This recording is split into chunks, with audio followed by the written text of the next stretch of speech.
In fact, when John Mahama, before the swearing in, he has had to go to Sierra Leone, to have meetings with him, and even personally inviting him to be a part of the inauguration. And so, being struck with this, he will be coming today to commiserate and also sign the book of condolence before he'll be going up. But the issue about tomorrow, it's a national one. The invitation has been thrown to everybody. I am wondering whether the space would even, contain the people. The number of people we have seen here, from yesterday till today tells you how the numbers are going to be. But the most important thing is about how these individuals are remembered, how they are mourned, and how as a country we should move on beyond this. That's where the focus of the government is. But in unity, just like the president said, we should stand united in this and also pray for the families of the departed souls. We should stand in unity and pray for the families of the departed souls. These were even remarks or comments that earlier dignitaries who had come here shared, especially the likes of James Aveji, a former member of parliament. When you talk about even the former vice president, Dr. Mahmoud Baumia, who was also here earlier to lay his flower, they've all echoed this. And even to mention that all of those dignitaries who have come so far have all been particular. Even the acting Chief Justice, Justice Paul Bafuboni, who came earlier, was very emphatic about the point or the fact that this should not be politicized. There wouldn't be, or there shouldn't be the need for the politicization of this movement because it is as heavy as it is, and it is not time for all of those divisive comments and divisive mindset. And so we are moving quickly to the other side where we have the floral tribute site. There are about 2 of them which the government has instituted here. And so you still see that there are a number of people, even more dignitaries, who are arriving here to come to lay their flowers, to come to pay their respect to all of these persons here. And so that is it. You have, you have more and more of these dignitaries who are arriving. In your shot right now, you see the Chief of Staff, Komla. All right, this is a continuous coverage. This is the continuous coverage of the commiserations. Now are the elders of the NDC. You can see Mr. Tuaho in your shot. Together with the Chief of Staff, who is going to commiserate with them. These are young individuals. These are young people that they have nurtured, during their time as, big wigs of the NDC.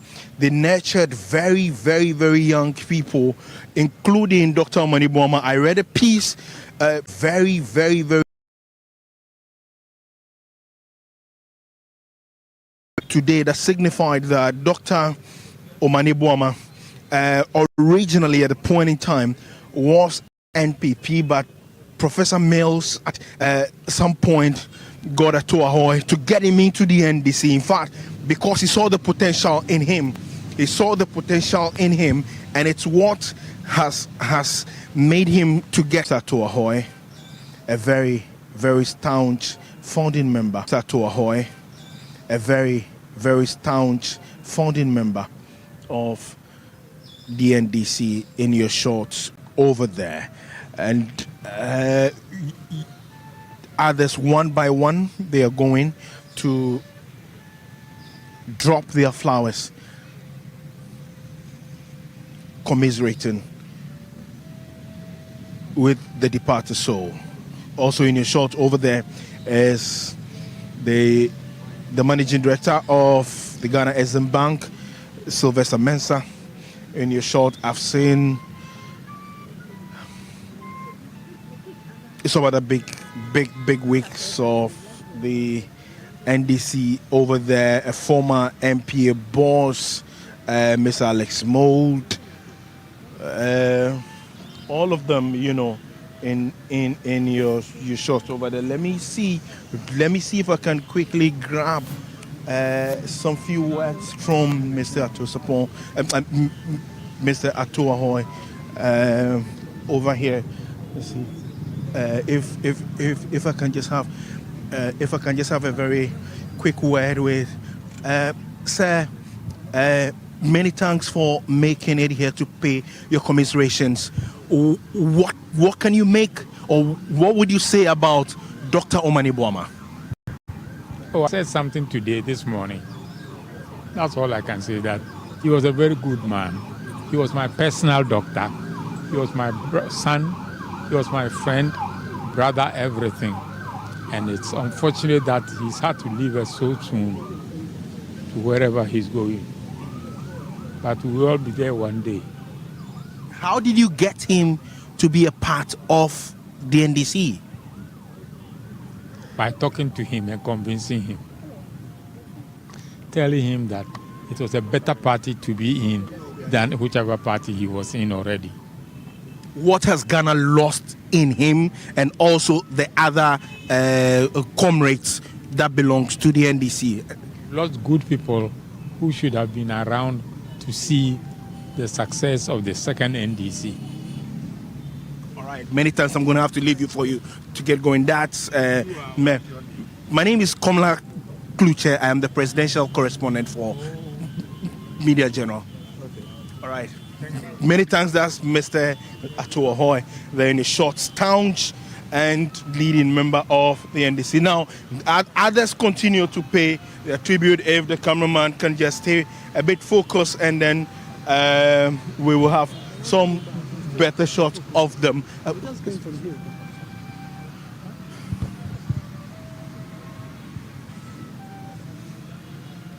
So the tributes continue. Where is it? Yeah. Where is it? Many continue to pay their tribute by dropping the flowers. Quite emotional this is for many of them, and do not be surprised about the exhibition of emotions. The exhibition of emotions and the like as well. And so,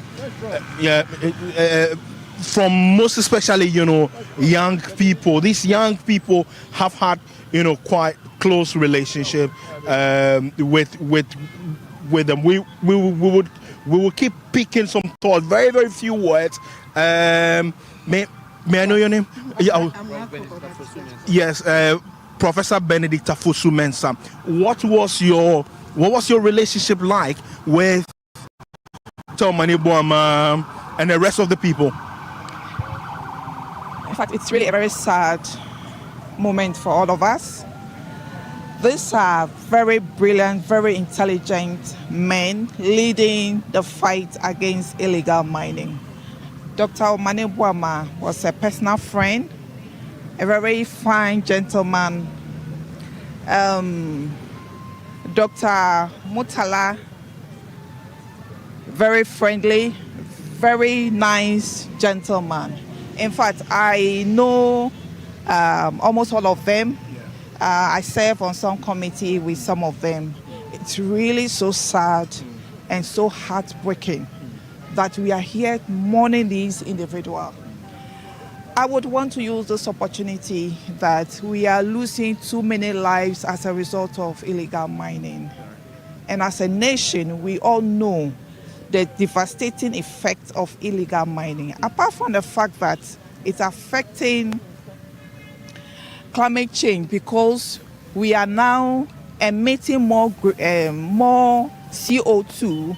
Our lives are also at risk because research shows that even the food that we eat have a lot of bioaccumulation of heavy metals that affect our life. Hospital data shows that the reports of the incidence of heart failure, liver and kidney failure is going up, and it's related to exposure to heavy metals. Right. And so this time around, as we mourn this individual, please, I pray and I call on all the people who are engaged in illegal mining to please put a cease to it. Many thanks, Prof. Let's get through to Basintale now, who is going to be speaking. He just laid a flower over there in your short. They were great men who lived and died for this country. And it could happen to anyone. It's a tragic situation. We sincerely condole with their families. This of its kind has never happened in this country before. But we've got to take it that way. I mean, as a party and as a people of this country, we must learn from this, and we must take guide. I condole with the family, not much will be said. All of them, they are comrades, and this reminds us that we have a place to go. We must remember to love one another, and stay united, and pray for one another. That's all I can say for now. Right, thank you very much. So that's Malik Basintali there in his short. Several people continue to troop in to pay their commiserations. From his shorts there is the Ghana Commercial Bank, who are also here to go pay their tribute. Many people continue to come to the ceremonial gardens of the Jubilee House to pay their commiserations and drop the flower. So that's the GCB Bank PLC, in his short, the managing director, who is in his short there, going to lay his flower in commiseration of the fallen heroes that Ghana has lost. This is the continuing coverage of the commiserations from the public to the fallen heroes. 8 of them: Defense Minister Dr. Omani Bama, Murtala Mohammed, Alhaji Muniru, Dr. Samuel Sapon, and let's just speak very few words from them as to what lessons could be learned from MD. Your life on TV3. Few words about the fallen heroes. It's tragic. The entire country is mourning, and we as the biggest bank in the country are here to mourn with the entire country. Some of the fallen heroes have personal relationships with many of us. So this is a very tragic moment for the entire country. We pray that the good Lord grants them His mercy. He allowed this to happen, and we can only pray to Him to grant them His mercy. I mean, quite tragic that this may be. I know support for the family, would be a major thing government will be thinking about.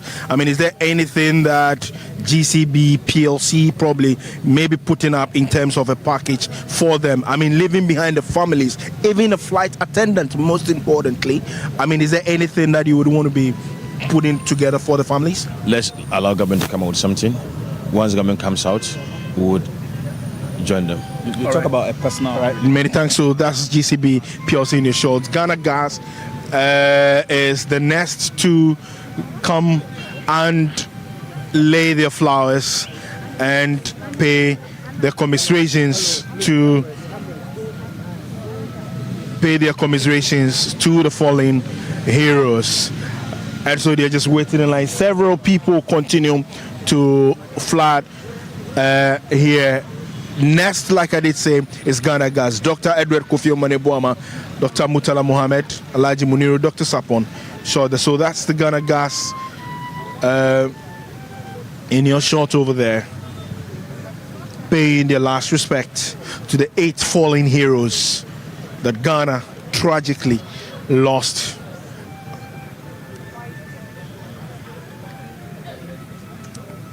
So almost 72 hours ago. Tributes continue to flow in for these individuals because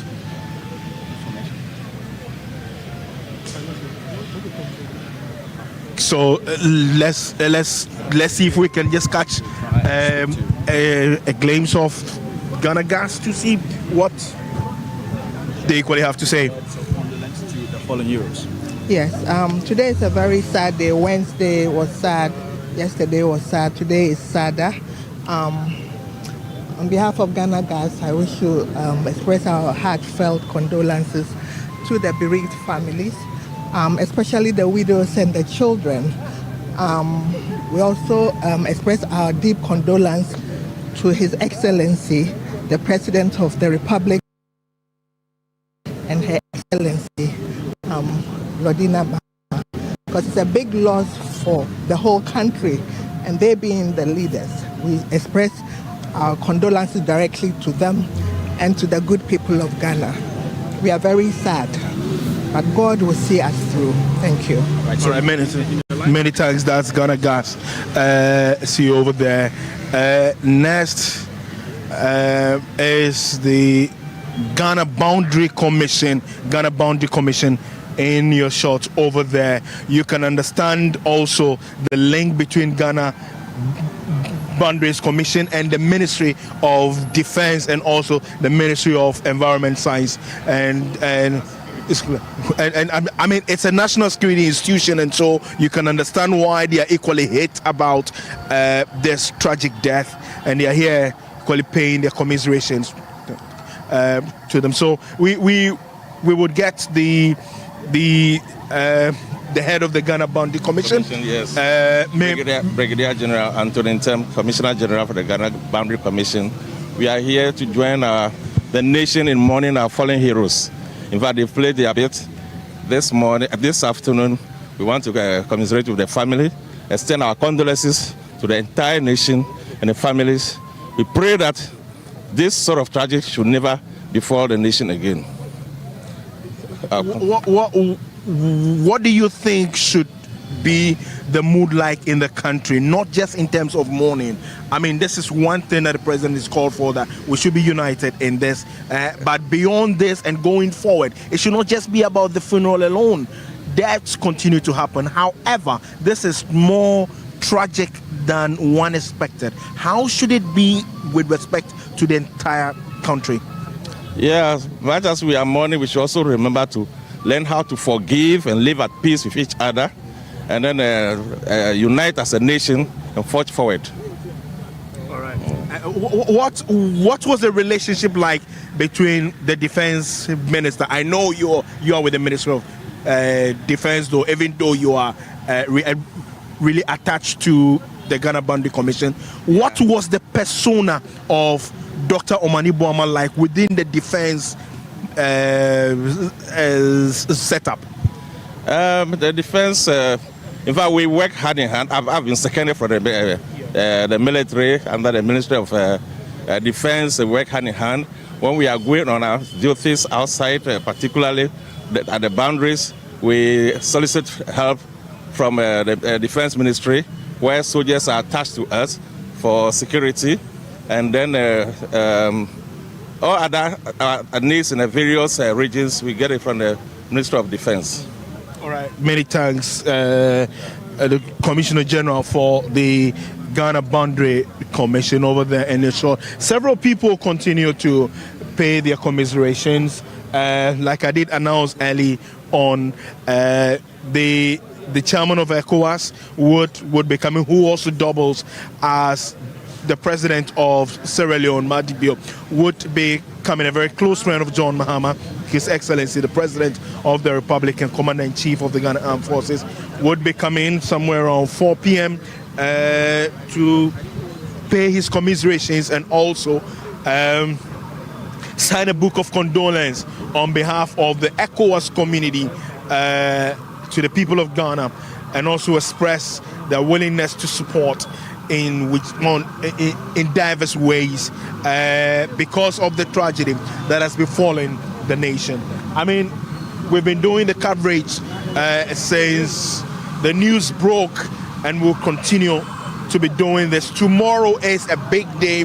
It's a vigil. Tomorrow is also a day that many would be saying or be remembering the 8 fallen heroes, from Dr. Edward Omani Bama, Minister for Defense, Dr. Ibrahim Mutala Mohammed, the Minister for Environment, Science and Technology, Alhaji Muniru Mohammed, Acting Deputy National Security Coordinator, Dr. Samuel Sapo, National Vice Chairman of the NDC, Samuel Abuaji, the youngest of them, I must say.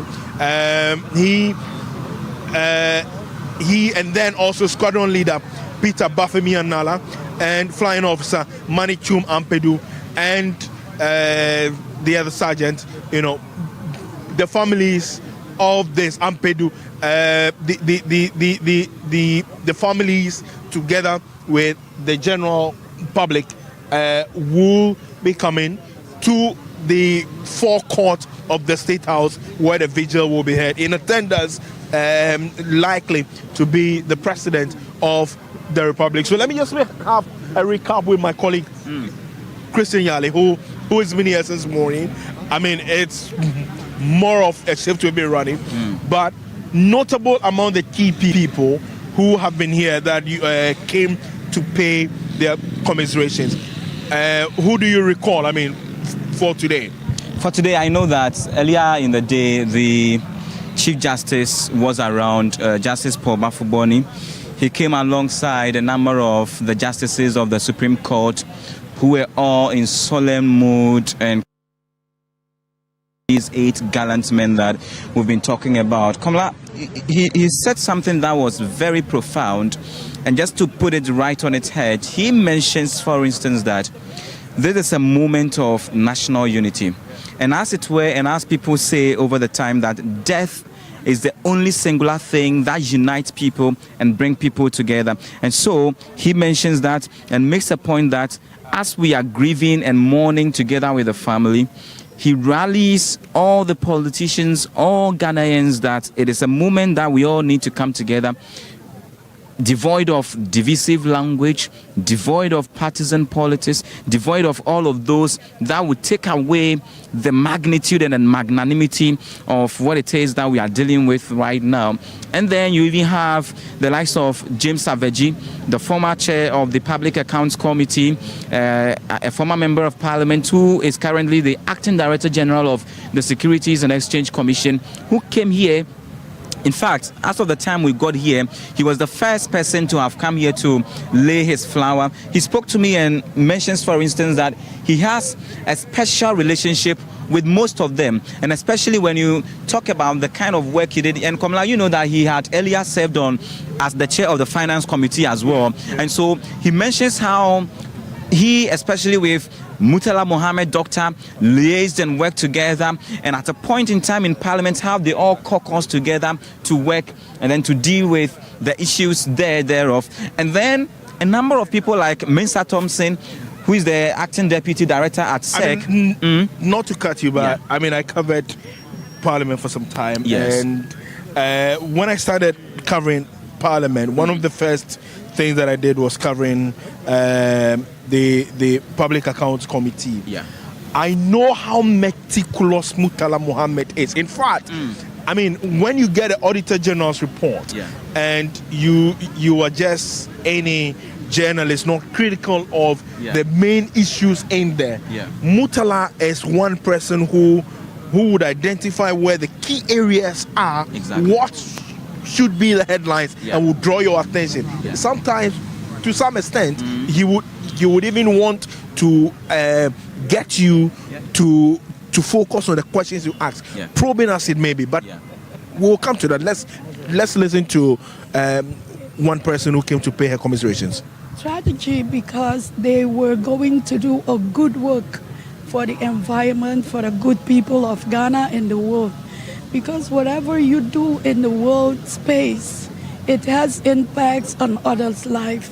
So I hope this work positively for humanity, that because I know none of them wanted to end up like this.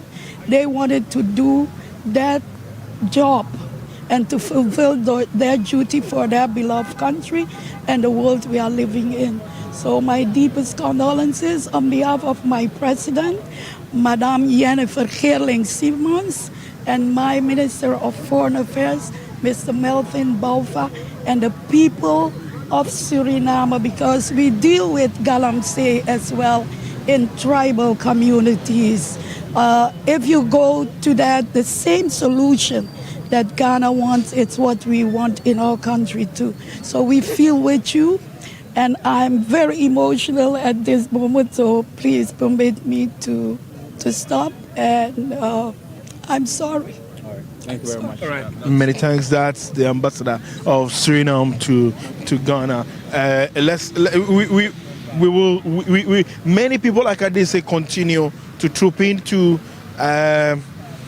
drop their flowers to pay commiserations to the fallen heroes. And Christian Yali, we're having a conversation earlier on before. Exactly. So the issue of Mutala, like I was saying, I mean, if you know him critically, this is one individual who, is so meticulous when it comes to public accounts committee. In fact,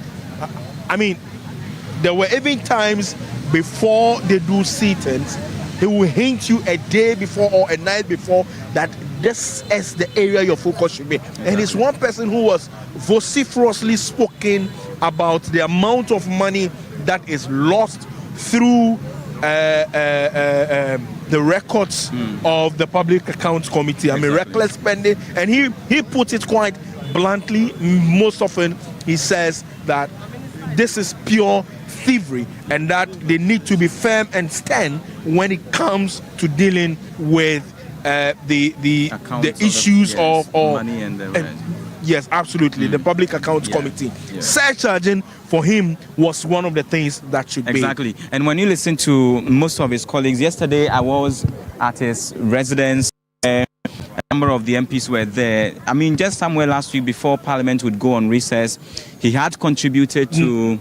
Not cutting it though, but in your shots there is the Volta regional chairman of the NDC, Mauto Agbavito, in the shot there, together with the deputy commissioner of the Ghana Revenue Authority, in the shot, and also at the other side is let me escape me a little bit, but one of the young people who quite vociferous on social media also has done quite some work for and there's something Nelson, Chibes Nelson. I'm sure I might have to reach out to help to be able to. But talking about all of those dignitaries who had come here, for instance, we know that the former vice president as well, Dr. Bama, had come here, who was clear in his words and even mentioned, for instance, that this is a grief that hits all of us nationally and not to him alone. I have here with me the Volta regional chairman of the National Democratic Congress to engage briefly. This is a painful one that we are all dealing with one way or the other. What are your thoughts? This is so close. It hits so hard. This very devastating news, a loss to the country, a loss to our great party. May their souls rest in peace. You've come to lay your flower to pay that respect. We know tomorrow there is a big one, the vigil, which will happen at the forecourts of the State House. At least some comforting words to these families that are bereaved and struggling to come to terms with the reality. Well, I was brought up as a Christian and were taught and told that in all things we must give thanks to God. And I want to encourage the family that even though it's a loss in the physical, but this is what God has desired. So we must just be thankful to God because He has created and He is taken. We can only say thank you to Him. All right, thank you. Mauto Agbavito is the Volta Regional Chairman of the ruling National Democratic Congress. And right now, you see in your shot,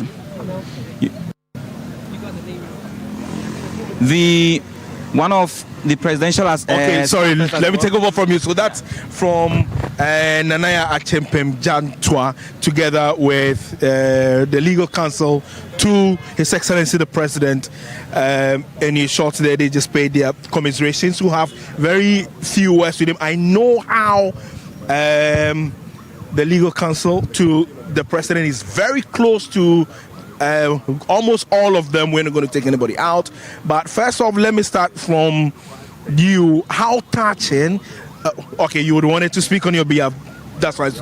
So how close were you to Mutala, Dr. Omani Bama, and the rest of the people? I was very close to Dr. Omani. He was like a brother to me, and I knew Mutala quite well. He was a friend. And as for Samuel Sapong, he was like a big brother to all of us. Muniru too, we also knew quite well. So it's such a blow that such good people could die in such tragic circumstances. We are all hurting. It's painful. It's painful. You are the legal counsel to the president. I know it's really emotionally traumatizing for him in times like this. In this final last term of his administration, he's made a strong point that young people should have a major role to play in his administration. To be struck by this, what is running through the minds of the president, losing these young people? I saw the emotions, right on his face, how he expressed it yesterday, and also he continues to do so. But what is running through his mind with respect to how this trusted, and I'm using trusted advisedly, because of the positions that these young people hold in his administration, what is running through his mind? Well, the president is in pain that his appointees, people who were so close to him, because as you are aware, Dr. Mani, Muniru, Mutala, even Samuel Sapong were very close to him. And for him to lose them in such circumstances, you can imagine what is running through his mind is, why? Why should this happen? We don't have the answers. But it's not easy for him. But he's a president. He'll continue to lead us, and we'll get over this. Tough as it may, difficult as it may, he's our president, and he will continue to lead us through this. To the extent that they were on a major assignment to fight one serious canker that has befallen this country, the issue of Galamsey. How does this issue, Jenny calls people are making that he should be more stern when it comes to the fight against Galamsey. What is his thinking about this as of now? Well, I can't tell you what the president is thinking about this now, but what I can say is that the fight against Galamsey has always been one that is at the forefront of the president's agenda. Otherwise, you wouldn't have senior officials going on this trip to go and deal with this issue. So it's always at the forefront. It has been at the forefront. It will continue to remain at the front of the president's agenda. All right. Many thanks. That's the legal counsel to the president, Madam Marietta, in the short. So just a short while ago, the board of and staff of the Volta River Authority just paid their commiserations, and they've laid their flowers commiserating with His Excellency the President and the good people of Ghana. Very, very sad moment for us as a country. Quite binding. Many do think we should be one as a people. We should take proper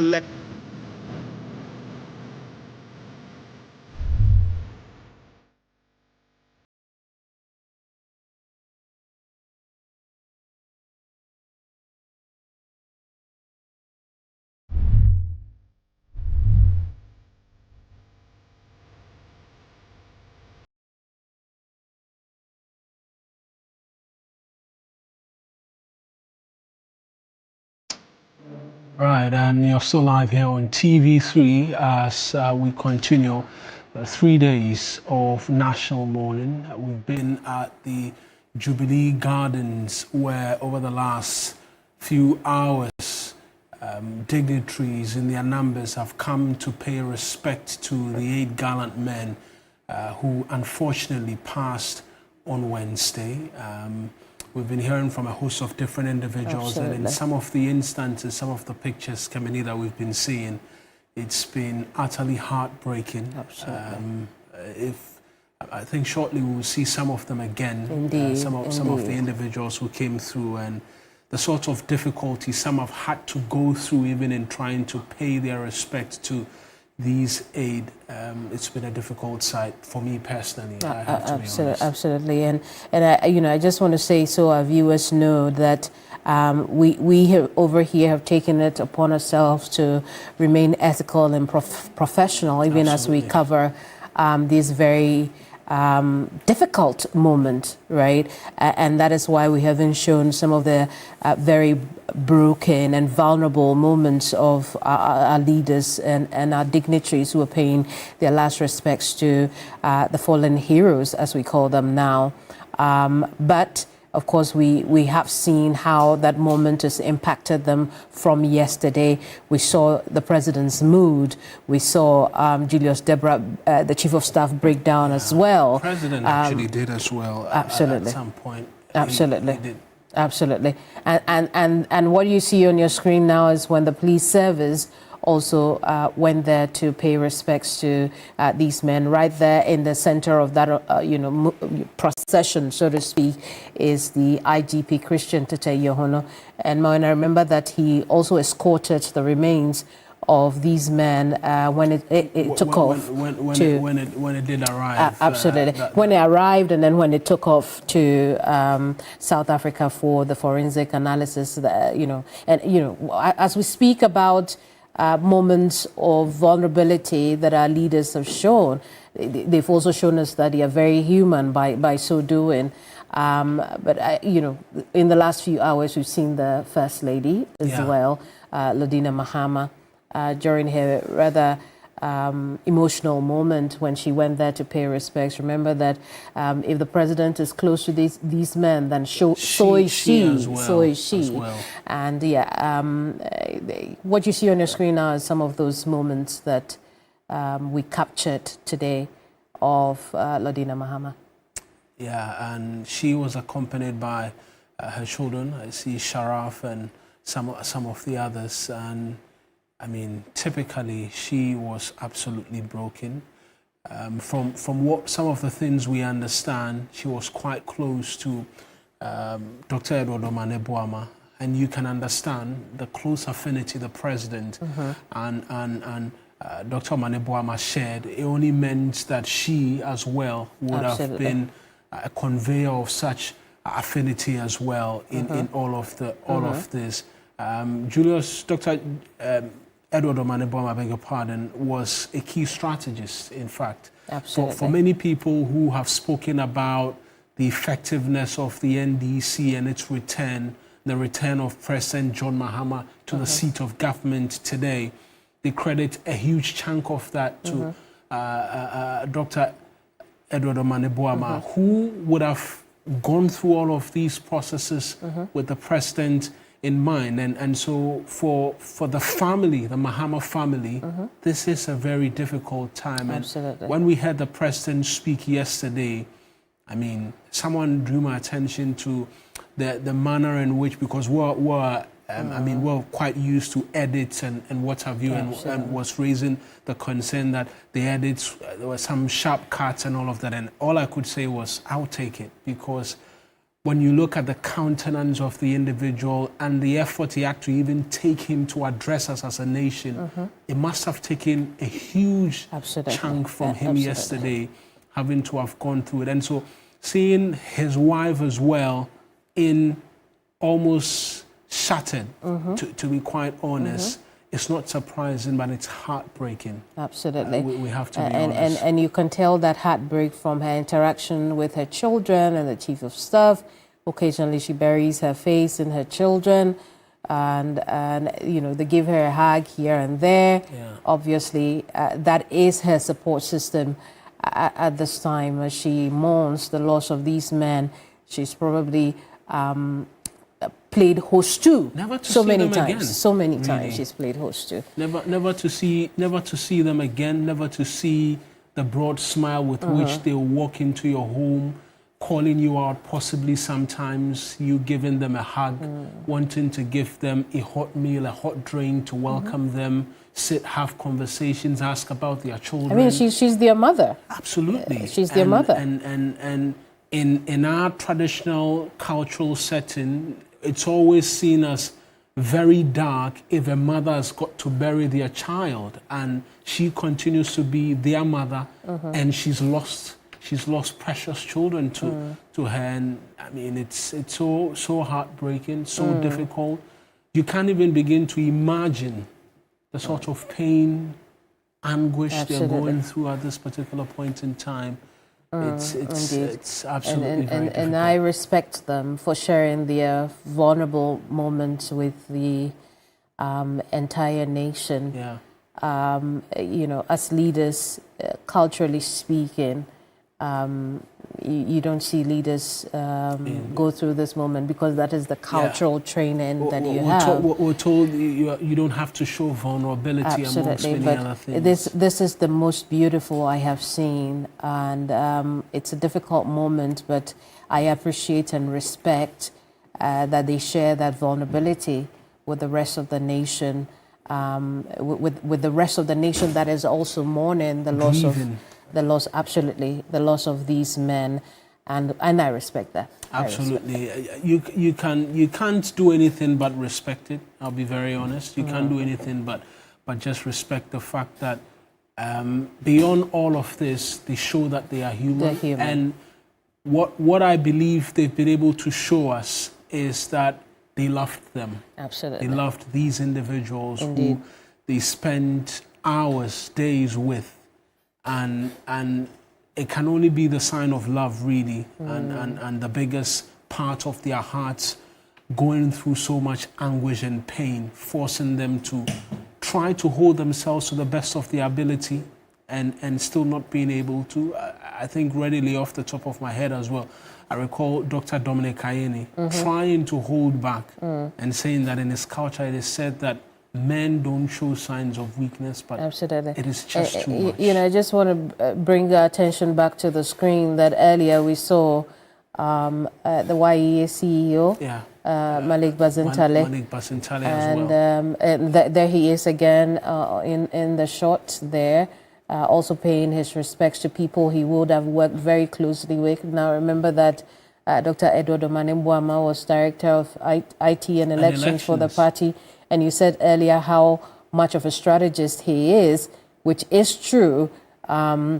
That notion or that perception or attribute is re-emphasized by the campaign manager for the NDC in 2024, Professor Joshua Alabi, when he says, look, I work closely with this man, and that is the election that brought John Mahama or John Mahama into office as president for the second time in this country. So yes, indeed, the NDC has lost a strategist. We know that Dr. Ibrahim Mohammed also, he himself worked very closely with the Northern Caucus so that they could, they could rally together support in that part of the country for the NDC as well. And then you can connect that to Bazintale himself, who's also from the north, and how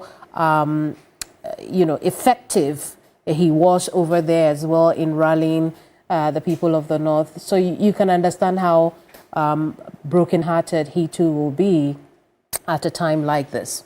Generally, a very difficult period. Generally, a very difficult period for the NDC in its entirety, because we've spoken about Dr. Edward Omani Bama for quite some time now, and Dr. Murtala Mohammed as well, somebody who was very affectionate, someone who was very open. In fact, for all the pictures, all the videos that have been seen of him, if he was not showing his faith as a Muslim and his belief in Allah, he was having a broad smile on his face. I encountered him personally on a number of occasions, and for all of those times, I can't remember it not being one with an affectionate smile if he wasn't intently debating. And for someone who, in the lead up to the December elections, I journeyed quite a lot on the respective campaign trails and whenever the big events were happening. He was one person that I spoke to quite very often whenever I was on the ground covering an event, and he was always willing to speak, always willing to defend whatever conviction he believed in, which is one thing that he repeated consistently, even till his death. I believe he was pursuing something he believed in, and that again is testament to the sort of individuals that the NDC as a whole has lost. Brilliant minds, because we sat casually and had conversations. There were 3 doctors who had risen through the ranks in terms of academics and had showed great intellect. And so outside of the fact that we make the argument that yes, the NDC has lost great stalwarts, great individuals, the nation in itself has lost great minds, persons who've put themselves to lifelong learning, growing themselves in whatever field and expanding their knowledge base, hoping to be able to benefit the nation with this. And on a nationally assigned duty as well, having to have suffered the fate they did is absolutely heartbreaking. And indeed, we'll hear a lot more voices from the Jubilee Gardens where the flower tribute ceremony is taking place. But you know, the day the news broke on Wednesday, I just happened to be scrolling through our feed, and one of the things that I had seen was only 9 days prior to Wednesday, Murtala Ibrahim was on the floor of Parliament, debating issues strongly. And very shortly, we will take you to the Jubilee Gardens, and as more dignitaries come in and pay their respects to their colleagues and the men we lost in that tragic incident. That's the running mate. Absolutely, the running mate for the NPP in the 2024 general elections as well. Knew a number of them as well, I believe. Worked with absolutely, and you can tell from his body language.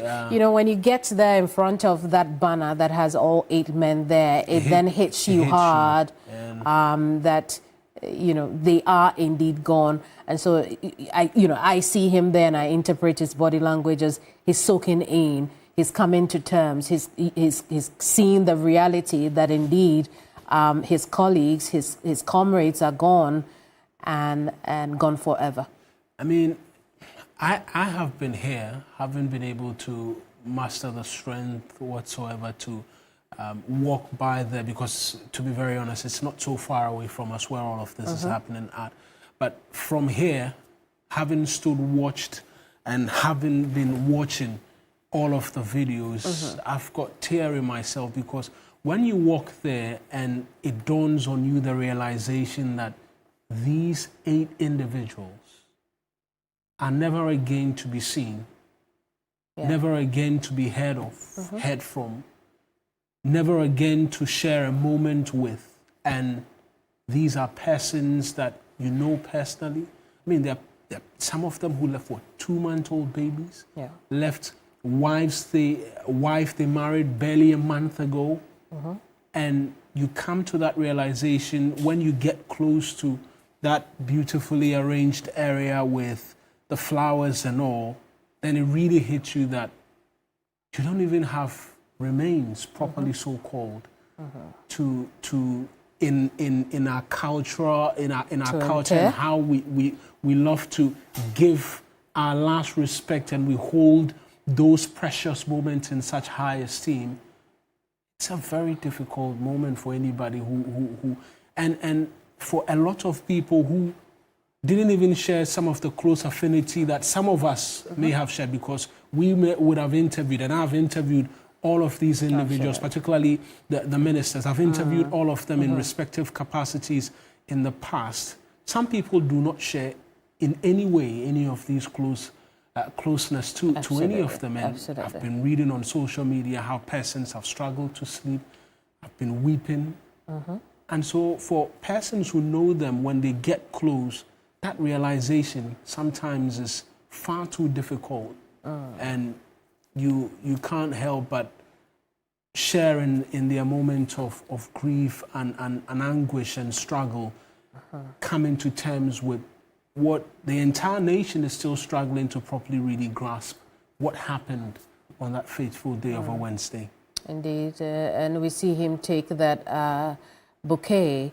So we'll go back to the Jubilee Gardens now, get some sights and sounds of what's happening. Flower. Already you have some dignitaries who are close to the area designated for it. And it is expected that right after, the current person who is there would have Dr. Matthew Opoku Prempeh to also proceed to perform that solemn duty